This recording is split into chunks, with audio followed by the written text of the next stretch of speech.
आज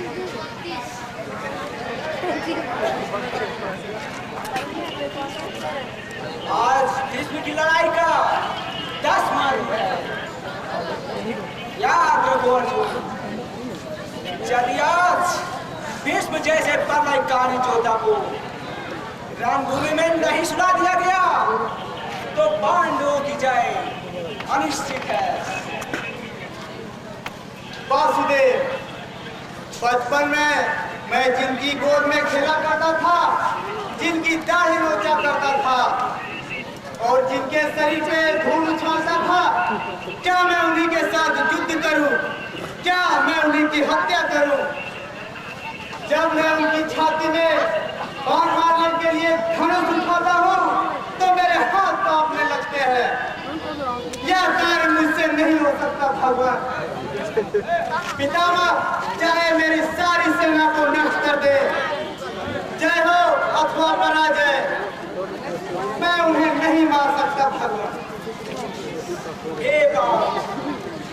युद्ध आरंभ होने के समय भी तुमने अपने सामने अपने भाइयों और गुरुजनों को देखकर भी तुमने यही दुर्बलता प्रकट की। मैंने जो तुम्हें ज्ञान और उपदेश दिया था, लगता है सब व्यर्थ चला गया।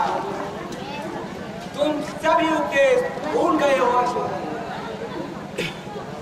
नहीं वासुदेव, वो सभी उपदेश एक एक शब्द मुझे याद है।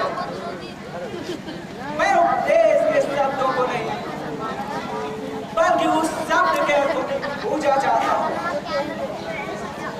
ईर्ष्या, द्वेष छोड़कर, जय पराजय छोड़कर, लाभ हानि की चिंता छोड़कर, जो युद्ध भूमि में सामने आए मुझे मारना ही क्षत्रिय धर्म है। किंतु आप जानते हैं जनार्दन कि पितामह को इच्छा मृत्यु का वरदान उनके पिता से प्राप्त है। ये बात संसार में कोई मानव अमर नहीं है। फिर क्या सृष्टि का नियम झूठा करने के लिए भीष्म जीता ही रहेगा? ऐसा प्रबंध करूंगा कि वह अपनी मृत्यु का स्वयं ही इच्छा करने लगेगा। वो कैसे बात? वो कैसे भगवान? भीष्म की मृत्यु शिखंडी द्वारा होगी, जो भीष्म का घोर शत्रु है। शिखंडी पूर्व जन्म में काशी नरेश की पुत्री अम्बा थी और भीष्म कभी स्त्री जाति पर शस्त्र नहीं उठा सकते। बस शिखंडी द्वारा ही तुम भीष्म को पराजित कर सकते हो। इसके सिवा भीष्म को परास्त करने का कोई दूसरा उपाय नहीं है। देखो अर्जुन, सामने से शिखंडी इधर ही चला आ रहा है।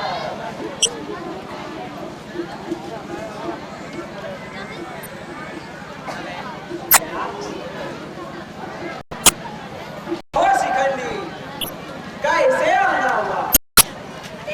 भगवान, मैं भीष्म से अपने अपमान का बदला लेना चाहता हूँ। आज युद्ध भूमि में सभी तरफ भीष्म का ही नाम सुनाई दे रहा है। यदि अर्जुन भीष्म से लड़ना नहीं चाहते तो मुझे आज्ञा दीजिए भगवान।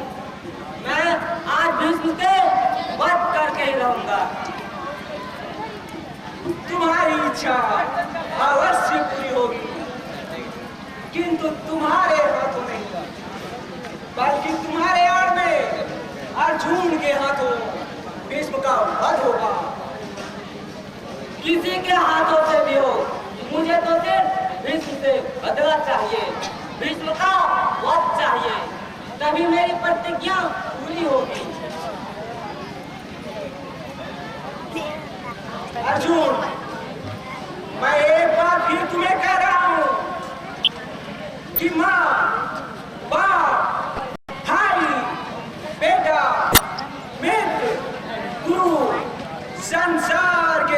बंधन नाम मात्र के हैं।